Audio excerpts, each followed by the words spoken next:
Working across cultures. 3. Managing international teams. Track 7.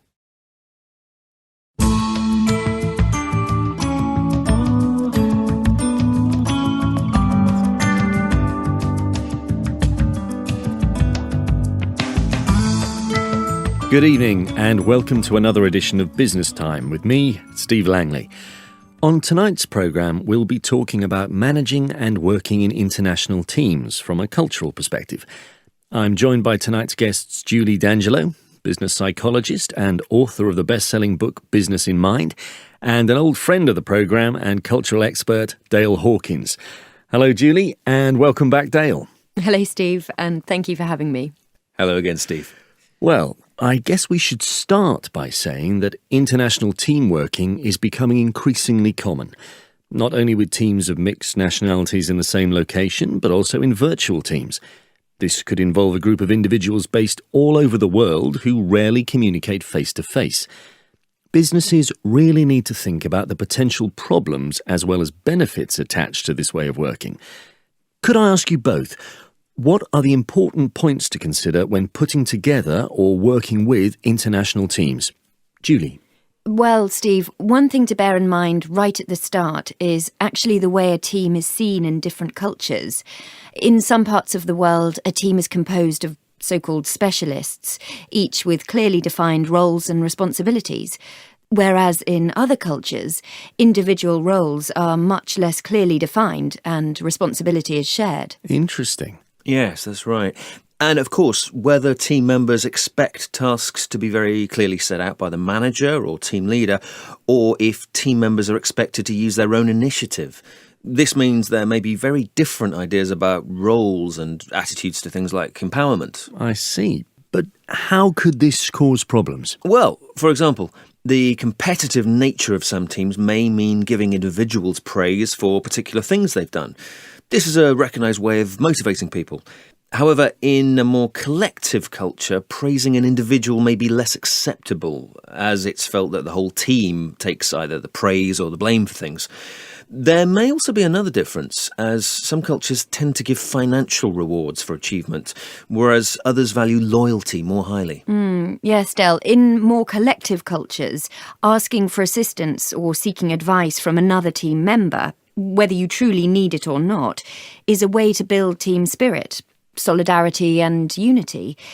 Also, from a psychological point of view, this idea of group responsibility is important.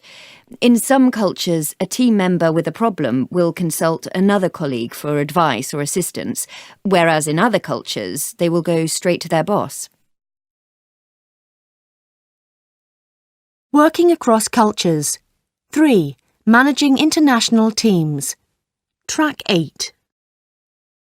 Yes, and while we're on the subject of so-called individual and collective cultures, what I think is really interesting is the way individuals relate to each other as far as knowledge is concerned. For some cultures, knowledge is power, so knowledge is only shared on a need-to-know basis. This sort of culture, again, favours the idea of the individual expert. Other cultures are more collective in spirit and will work and share knowledge for the common good. Knowledge is built up through group discussion and trust, and it's not felt to be the property of an individual. For these cultures, knowledge cannot be stolen as it's owned by everyone. A good example of this is that there is no real concept of copyright in the sense that it belongs to an individual or a specific company. Yes, I think you're right. This is a really important consideration for international teams, and for me, the most interesting area.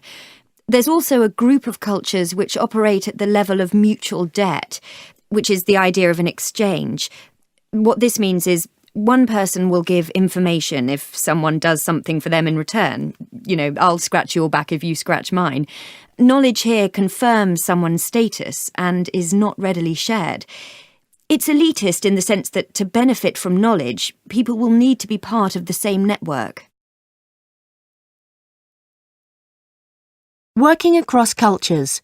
3. Managing international teams. Track 9. Right. And what are some of the practical considerations involved? Well, management of international teams leads to particular problems. Team members will have expectations about something simple like the number and purpose of meetings. In some cultures, team meetings are simply for planning. People then expect to be allowed to get on with the work. For others, meetings are more about keeping track of what's going on, to share ideas about progress, to talk about problems and mistakes and how to rectify them. Obviously, with virtual teams, another factor is the difference in time zones, which can make the scheduling of meetings problematic. Yes, and don't forget, if teams do meet face-to-face, there are other considerations like body language, dress and manners. A good example is the simple handshake.